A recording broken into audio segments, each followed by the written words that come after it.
স্বাগত প্রবাসের সংবাদে। দর্শক, আপনাদের সাথে আছি আমি ফয়সাল মাহমুদ। দেখছিলেন বিআরবি কেবলস সংবাদ শিরোনামগুলি। এবারে পুরো খবর। জুলাই ঘোষণাপত্র জাতির সামনে তুলে ধরা হবে আজ। ঐতিহাসিক এই ক্ষণ উদযাপনে সাজছে রাজধানীর মানিক মিয়া অ্যাভিনিউ। দিনভর নানা আনুষ্ঠানিকতার মধ্যে 5 আগস্ট বিকেল 5টায় জুলাই ঘোষণাপত্র পাঠ করবেন প্রধান উপদেষ্টা। প্রস্তুত হচ্ছে সংসদ ভবনের দক্ষিণ প্লাজা ও সামনের সড়কে কনসার্টের মঞ্চ। দিনব্যাপী কনসার্টে ফিরিয়ে আনা হবে জুলাইয়ের চেতনা। ছাত্র জনতার অভ্যুত্থানের রাজপথের সব দাবি নিয়ে 5 আগস্ট আসছে ঘোষণাপত্র। অভ্যুত্থানের সপক্ষের সব দলমত নিয়ে জমকালো আয়োজনের জন্য প্রস্তুত হচ্ছে রাজধানীর মানিক মিয়া অ্যাভিনিউ। সোমবার সকাল থেকে প্রায় 400 মানুষের কর্মযজ্ঞে প্রস্তুত হচ্ছে সংসদ ভবনের দক্ষিণ প্লাজা, যেখানে ঘোষণাপত্র পাঠের মূল মঞ্চ ও সড়কের সামনে তৈরি হচ্ছে কনসার্টের মঞ্চ। দিনব্যাপী কনসার্টে ফিরিয়ে আনা হবে জুলাইয়ের চেতনা। লোকজনও যথেষ্ট পরিমাণ আছে, কাজ হয়ে যাবে ইনশাল্লাহ। 10টা 11টার দিকে কমপ্লিট হয়ে যাবে। 80% কাজ শেষ হয়ে গেছে, আর 20% কাজ বাকি আছে। আমাদের স্টেজের কিছু কাজ আছে, এর কারণে রং করতেছে, তারপর ম্যাট বিছাবে, এরপরে আমাদের কাজ ইনশাল্লাহ হয়ে যাবে। স্বৈরাচার শেখ হাসিনার পালিয়ে যাওয়ার ঐতিহাসিক ক্ষণকে স্মরণীয় করতে চায় অন্তর্বর্তী সরকার, যাতে অংশ নিবে দেশের সকল শ্রেণী পেশার মানুষ, যার জন্য ভাড়া করা হয়েছে 8 জোড়া বিশেষ ট্রেন। শুধু রাজনীতির ক্ষণ নয়, থাকছে সাংস্কৃতিক পরিবেশনাও। দিনভর বিভিন্ন শিল্পী গোষ্ঠী মাতাবেন মঞ্চ। বিকাল 5টায় ঘোষণাপত্র উপস্থাপন, 7:30টা থেকে স্পেশাল ড্রোন ড্রামা এবং 8টায় কনসার্ট। 50% কাজ শেষ হয়েছে। এই তো মঞ্চ, বেসিক্যালি এখানে তো যেই গানের যে বিষয়গুলো ঘটবে, এটার সাথে তো মঞ্চ, সাউন্ড এগুলো বসে যাবে, কিন্তু সমস্যা হচ্ছে যে এখন আমাদেরকে আরো বাড়তি সতর্কতার সাথে এগুলা ম্যানেজ করতে হচ্ছে। আয়োজন শান্তিপূর্ণ করতে আইন শৃঙ্খলা বাহিনীর পাশাপাশি কাজ করছে স্বেচ্ছাসেবকরাও। তাওহিদুল ইসলাম, নিউজ 24, ঢাকা। আজ মানিক মিয়া অ্যাভিনিউয়ে জাতির সামনে উপস্থাপন হতে যাচ্ছে 26 দফা জুলাই ঘোষণাপত্র। ফ্যাসিবাদ বিরোধী সব রাজনৈতিক দলের সাথে 2 মাসের আলোচনা শেষে এই ঘোষণাপত্র তৈরি করেছে সরকার। গ্রহণযোগ্য নির্বাচন নিশ্চিতে 3টি মৌলিক বিষয়ের সংস্কারকে প্রাধান্য দিয়েছে ঐকমত্য কমিশন। প্রায় 2 মাস ধরে চলা এই আলোচনায় 19টি মৌলিক বিষয়ে ঐকমত্য ও 9টি বিষয়ে রয়েছে ভিন্নমত। মারুফা রহমানের প্রতিবেদন। জাতীয় ঐকমত্য কমিশনের দ্বিতীয় পর্বের আলোচনা গত বৃহস্পতিবার শেষ হয়েছে। প্রায় 2 মাস ধরে চলা এই আলোচনায় এতদিনকার বৈঠকে 19টি মৌলিক বিষয়ে ঐকমত্য ও সিদ্ধান্ত হয়েছে। 9টি বিষয়ে ভিন্ন মত রয়েছে। আমরা একমতের জায়গায় এসেছি, অন্যান্য বিষয়গুলো খানিকটা আলোচনার প্রয়োজন হবে। প্রায় 6 মাস আগে 5টি বিষয়ে মোট 166টি ইস্যুতে প্রথম পর্বের সংলাপ শুরু হয়। প্রধান উপদেষ্টা অধ্যাপক মোহাম্মদ ইউনূসের নেতৃত্বে গঠিত ঐকমত্য কমিশন ইস্যুগুলো তৈরি করে। পুলিশ বিভাগেও সংস্কারের প্রশ্ন ছিল, তবে পুলিশ সংস্কার কমিশনের প্রতিবেদন ঐকমত্য কমিশনের আলোচনায় স্থান পায়নি। সরকারের পক্ষ থেকে বলা হয়েছিল বিভাগীয়ভাবেই সংস্কারের এই প্রক্রিয়া চলবে। অর্থনীতি, স্বাস্থ্য ইত্যাদি নিয়ে মোট 15টি বিষয়ের উপর আলোচনা শুরু হয়েছিল। একটা মানসিকতা থেকেই সবসময় পিআর পদ্ধতি করে উচ্চ কক্ষে নির্বাচিত হোক, এই জিকিরটা তোলা হচ্ছে। আসলেই তারা উচ্চকক্ষ চান কিনা সে প্রশ্নটা উত্থাপিত হয়েছে। সংস্কার বলতে প্রধানত 3টি বিষয়কেই প্রাধান্য দেওয়া হয়। তার মধ্যে কেন্দ্রীভূত ছিল একটি গ্রহণযোগ্য নির্বাচন। কিন্তু একটি গ্রহণযোগ্য নির্বাচন দিতে যে প্রশাসন ও পুলিশ দরকার, সেখানে এসেছিল সংস্কারের প্রয়োজনীয়তার কথা। আমরা কাজটা এমন না যে আপনার উপরে যে কোনো পলিটিক্যাল পার্টির উপর চাপিয়ে দিচ্ছে, এটা পলিটিক্যাল পার্টিরাই ডিসিশন নিচ্ছেন। কনসেনসাস কমিশন ফ্যাসিলিটেশন করছে, তারা পলিটিক্যাল পার্টিরা এই ডিসিশনগুলো নিচ্ছে, এবং আমরা আশা করছি যে অনেক দূর প্রোগ্রেস হয়েছে। অনেক ইস্যু তারা আমাদের পলিটিক্যাল পার্টিগুলো ধীর স্থিরভাবে ডায়ালগ করে, ডিবেট করে এগুলো ডিসিশন নিচ্ছেন। 2-1টা স্টিকিং পয়েন্ট আছে, সেগুলো আমার মনে হয় খুব দ্রুত সেটেল হবে। আমরা আশাবাদী, কারণ আমাদের পলিটিক্যাল পার্টিগুলো যথেষ্ট ম্যাচুরিটি শো করছেন এবং যথেষ্ট, আমি বলবো যে ব্রিলিয়ান্ট ডিবেট হচ্ছে। যেসব রাজনৈতিক দল একটি সুষ্ঠু নির্বাচনের জন্য লড়াই করেছিল, তারা মিলে সংস্কারের কর্মসূচি প্রণয়ন করেছিল। 15 বছরের ফ্যাসিবাদের নিপীড়নের পর এমন সংস্কারের দাবি ওঠে, যাতে ফ্যাসিবাদ আবার ফিরে আসতে না পারে। অনেকগুলো তো ইস্যু আসছে না আপার হাউসে, পিআর থাকবে কি থাকবে না, বা অন্যান্য ইস্যুগুলো, কেয়ারটেকার গভর্নমেন্ট, অনেক কিছু ইস্যু নিয়ে তো এখনো ডিবেট হচ্ছে। সেই ডিবেটগুলোর একটা শেষ পর্যায়ে আমরা আসছি। রাজনৈতিক বিশ্লেষকদের মতে এবার ঐক্যমত্য কমিশনের এই বৈঠকে রাজনৈতিক দলগুলোর মধ্যে ভিন্ন মত ছিল, কিন্তু তারপরও 23 দিনের আলোচনা শেষ পর্যন্ত কোনো রকম বড় মন কষাকষি ছাড়াই সমাপ্ত হয়েছে। কমিশন নোট অফ ডিসেন্টের প্রভিশন রেখেই সিদ্ধান্ত দিয়েছে, কোনো মত চাপিয়ে দেওয়া হয়নি। ভবিষ্যতে গণতন্ত্র বা সংসদীয় পদ্ধতিতে বিতর্কের মাধ্যমেও সেই মতপার্থক্যের নিষ্পত্তি হতে পারে। মারুফা রহমান, নিউজ 24, ঢাকা। আজ 5 আগস্ট জুলাই গণ অভ্যুত্থান দিবস। জাতীয় দিবসকে কেন্দ্র করে থাকবে সাধারণ ছুটি। ছাত্র জনতার গণ অভ্যুত্থানে স্বৈরাচারী হাসিনা সরকারের পতনের দিন 5 আগস্ট সাধারণ ছুটি সহ জুলাই গণ অভ্যুত্থান দিবস পালনের সিদ্ধান্ত নিয়েছে সরকার। 2রা জুলাই মন্ত্রিপরিষদ বিভাগ থেকে এই বিষয়ে প্রজ্ঞাপন জারি করা হয়। এদিন ব্যাংকিং কার্যক্রম, সব ধরনের আর্থিক প্রতিষ্ঠান, শেয়ার বাজার, সরকারি, আধা সরকারি ও স্বায়ত্তশাসিত প্রতিষ্ঠান বন্ধ থাকবে। এছাড়া দেশের সব পোশাক কারখানায় সাধারণ ছুটি ঘোষণা করেছে বিজিএমইএ। এদিকে জাতীয় সংসদ ভবন এলাকা ও মানিক মিয়া এভিনিউয়ে অনুষ্ঠান চলাকালীন যানবাহন চলাচল বন্ধ থাকবে। ঢাকাবাসীকে কিছু পয়েন্টে ডাইভারশন মেনে বিকল্প পথে চলাচলের জন্য বিশেষভাবে অনুরোধ জানিয়েছে ডিএমপি। মানুষ কথামালার রাজনীতি চায় না, সুষ্ঠু পরিকল্পনা গ্রহণ ও প্রতিশ্রুতির বাস্তবায়ন চায়, এমনটি মন্তব্য করেছেন বিএনপির ভারপ্রাপ্ত চেয়ারম্যান তারেক রহমান। রাজধানীর ইঞ্জিনিয়ার্স ইনস্টিটিউশনে যুবদলের আলোচনা সভায় এই কথা বলেন তিনি। বলেন, বিএনপি ক্ষমতায় গেলে দেশের কল্যাণে পরিকল্পনা গ্রহণ করা হবে। সারা দেশে আবারও খাল খনন কর্মসূচি গ্রহণের পাশাপাশি পরিবেশ রক্ষায় 5 বছরে 25 থেকে 30 কোটি গাছ লাগানো হবে।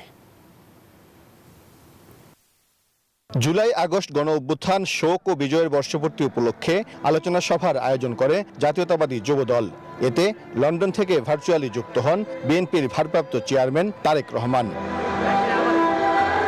অনুষ্ঠানে যুবদলের পক্ষ থেকে 78 জন শহীদ পরিবারকে সম্মাননা ও আর্থিক সহযোগিতা তুলে দেন বিএনপি মহাসচিব মির্জা ফখরুল ইসলাম আলমগীর। জুলাই অভ্যুত্থানে শহীদ পরিবারের সদস্যদের আবেগঘন বক্তব্যে কিছুটা সময় ভারী হয়ে ওঠে অনুষ্ঠানের পরিবেশ। গণহত্যার দায়ে শেখ হাসিনা ও তার দোসরদের বিচার দাবি করেন তারা। সভায় বিএনপি মহাসচিব মির্জা ফখরুল ইসলাম আলমগীর বলেন, গণতন্ত্রের যাত্রাকে বাধাগ্রস্ত করতে দেশে আবারও ষড়যন্ত্র শুরু হয়েছে। ষড়যন্ত্র চলছে, একটা চক্রান্ত চলছে যে দেশে আবার একটা অস্থিরতা সৃষ্টি করবার, দেশে একটা ষড়যন্ত্র তৈরি করবার, যেন বাংলাদেশে গণতন্ত্রের ট্রানজিশন সঠিক মতো না হয়। প্রধান অতিথির বক্তব্যে বিএনপির ভারপ্রাপ্ত চেয়ারম্যান তারেক রহমান বলেন, জনগণ অতীতের মতো আর প্রতিশ্রুতির রাজনীতি দেখতে চায় না, জনগণ চায় প্রতিশ্রুতির বাস্তবায়ন। এই মুহূর্তে বাংলাদেশের মানুষ কথামালার রাজনীতি আর চাচ্ছে না, তারা একটি পরিবর্তন চাচ্ছে, প্রতিশ্রুতি চাচ্ছে না, বরং প্রতিশ্রুতির বাস্তবায়ন চাচ্ছে। জনগণ এখন সুস্থ পরিকল্পনা গ্রহণ এবং প্রতিশ্রুতির বাস্তবায়ন চায়, এবং জনগণের সেই প্রত্যাশা পূরণের লক্ষ্যে বিএনপি জনগণের জীবন মান উন্নয়নের সুনির্দিষ্টভাবে কতগুলো পরিকল্পনা গ্রহণ করছে। তারেক রহমান বলেন, জুলাই অভ্যুত্থানে অসংখ্য শহীদের প্রাণের বিনিময়ে একটি মানবিক ও ইনসাফ ভিত্তিক বাংলাদেশ প্রতিষ্ঠার সুযোগ তৈরি হয়েছে। সবাই মিলে দেশ গঠন করতে হবে। বিগত 1.5 দশকের ফ্যাসিবাদী বিরোধী আন্দোলনে যুবদলের নেতাকর্মীরা নির্যাতন নিপীড়ন উপেক্ষা করেও রাজপথে আন্দোলনে সক্রিয় ছিলেন। আন্দোলন করতে গিয়ে ফ্যাসিবাদী সরকারের পতিত পলাতক ফ্যাসিবাদী সরকারের শত নির্যাতনে ও নিপীড়নেও যুবদল পিছিয়ে যায়নি, রাজপথ ছেড়ে যায়নি তারা।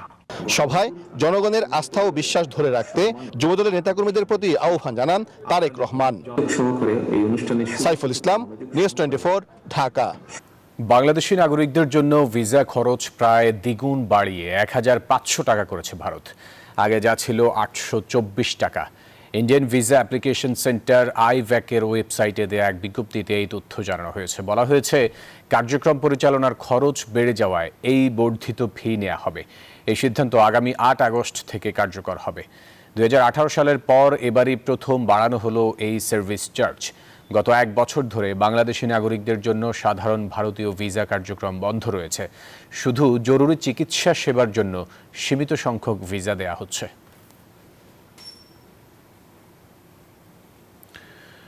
বাংলাদেশ সহ বিশ্বের বিভিন্ন দেশের শিক্ষার্থীদের ভিসা আবেদন প্রক্রিয়ায় বড় পরিবর্তন আনল যুক্তরাজ্য।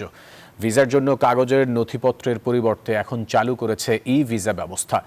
ই-ভিসা সম্পূর্ণভাবে ডিজিটাল প্ল্যাটফর্মে সংরক্ষিত থাকবে। এতে গত 15 জুলাই থেকে যারা বাংলাদেশ থেকে যুক্তরাজ্যের স্টুডেন্ট ভিসার আবেদন করেছেন তারা পাসপোর্টে আর ভিসা স্টিকার বা ভিনিয়েট পাবেন না। কিয়ার স্টারমার সরকারের দাবি, এই পরিবর্তনের মাধ্যমে প্রবেশাধিকার সহজ ও নিরাপদ করা এবং ডিজিটালাইজেশন প্রক্রিয়াকে আরও এক ধাপ এগিয়ে নেওয়া সম্ভব হবে। কেননা ই ভিসার মাধ্যমে যে কোনো সময় যে কোনো স্থান থেকে ভিসা যাচাই বা তথ্যপত্র হালনাগাদ করা সহজ হবে।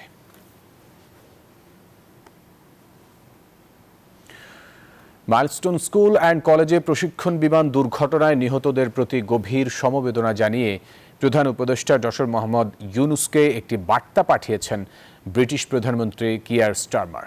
সেখানে ব্রিটিশ জনগণের পক্ষ থেকে অকৃত্রিম সহানুভূতি প্রকাশ করেন তিনি। সে সঙ্গে এই ধরনের অনাকাঙ্ক্ষিত ভয়াবহ দুর্ঘটনা মোকাবেলায় অন্তর্বর্তী সরকারের দ্রুত কার্যকর পদক্ষেপেরও প্রশংসা করেন কিয়ার স্টারমার। তারিফ করেন চিকিৎসা কর্মীদের সাহসিকতা ও নিষ্ঠার। এছাড়াও আহত ও হাসপাতালে চিকিৎসাধীন সবার দ্রুত রোগ মুক্তি কামনা করেন তিনি।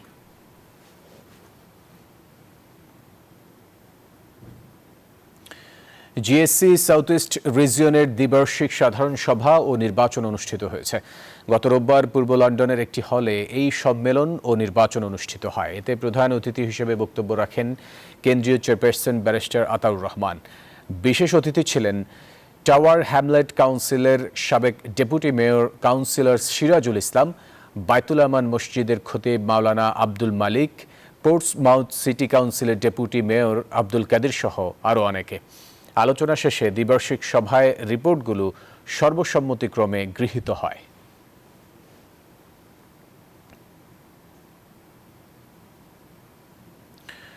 প্রবাসীদের জন্য জাতীয় সংসদে শতকরা 10% আসন সংরক্ষণ ও ভোটাধিকার নিশ্চিতের দাবিতে লন্ডনে এক বিশেষ সভা অনুষ্ঠিত হয়েছে। Human rights and piece for বাংলাদেশের আয়োজনে হোয়াইট চ্যাপেলে এই সভা অনুষ্ঠিত হয়। সভায় সভাপতিত্ব করেন সংগঠনের সভাপতি সাংবাদিক রহমত আলী ও পরিচালনা করেন সহ সাধারণ সম্পাদক আবুল হোসেন। প্রধান অতিথি ছিলেন কমিউনিটি ব্যক্তিত্ব মামুন চৌধুরী। বক্তারা বলেন, দেশের অর্থনীতিতে রেমিটেন্স প্রেরণকারী প্রবাসীদের ন্যায্য অধিকার নিশ্চিত করতে সংসদে আসন, ভোটাধিকার ও প্রবাসী ট্রাইব্যুনালে বিচারক নিয়োগ জরুরি।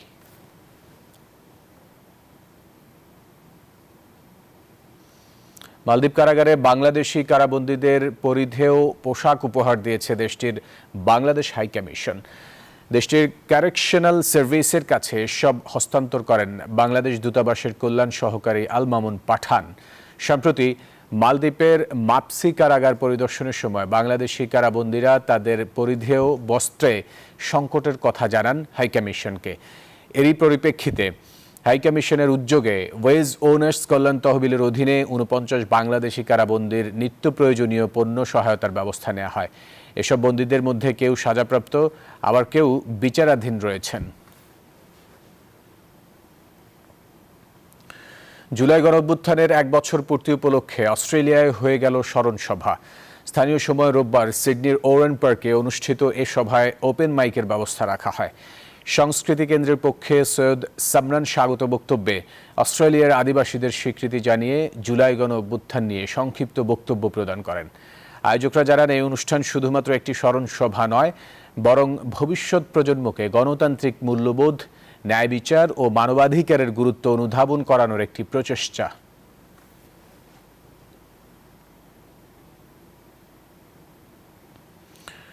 সুরের মূর্ছনায় মিশিগান মাতালেন হালের জনপ্রিয় গায়ক প্রীতম হাসান ও প্রতীক হাসান। মিশিগানে দুদিনের 16তম বাংলাদেশি আমেরিকান ফেস্টিভ্যালের সমাপনী দিনে উন্মাদনা ছড়ান দুই ভাই।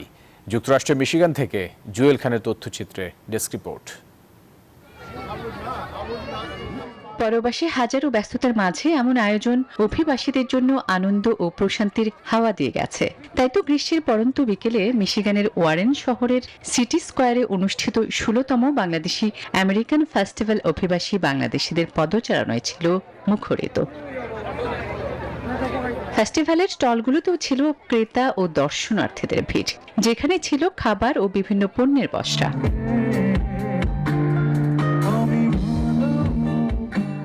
ছিল সবচেয়ে কাঙ্ক্ষিত পর্ব উত্তর আমেরিকা ও বাংলাদেশি শিল্পীদের নিয়ে জমজমাট সাংস্কৃতিক অনুষ্ঠান, যেখানে উন্মাদনা ছড়ায় জনপ্রিয় গায়ক প্রীতম হাসান ও প্রতীক হাসান এই দুই ভাইয়ের সুরের মূর্ছনা।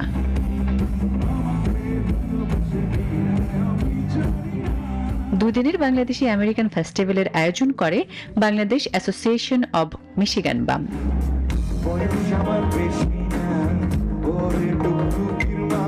Desk report, news 24। দর্শক, এই ছিল প্রবাসী সংবাদ। আরও সংবাদ ও বিশ্লেষণ জানতে ভিজিট করুন news24bd.tv-তে। এতক্ষণ সাথে থাকার জন্য ধন্যবাদ সবাইকে।